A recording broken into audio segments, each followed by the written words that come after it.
In this case, it works because they know Donald Trump might be the kind of guy who would pull the trigger. Okay. He did last time. It was the first time in decades that a president imposed tariffs like that. It was more like border skirmishes instead of a full trade war.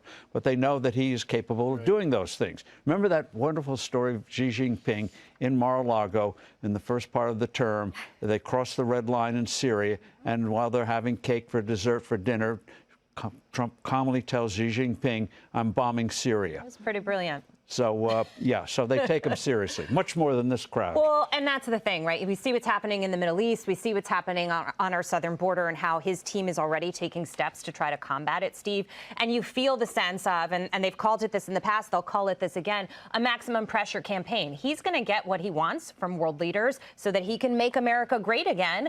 But ultimately, he's going to put that kind of force in place. And when you look at the Middle East specifically, for example, when you're dealing with a power like Iran, they're backing off now in anticipation of that already. It's amazing. And he's not even in the White House yet.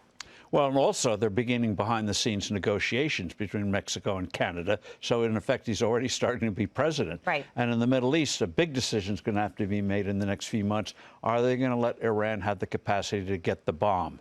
And that may mean military action. So it's good Israel took out Hezbollah, in effect, reduced it as much as you could in that part of the world, and also tells Hamas, you're not going to have a rescue from Hezbollah, you're not going to have a rescue from Iran itself. And the Iranians remember what happened in his first term. They were flat on their backs when he applied the full pressure. I think one of the first things he's going to do is make sure Iran can't sell the oil the way it has right now. So that's interesting because one of the implications of the tariffs is Canada sends us a lot of oil, right?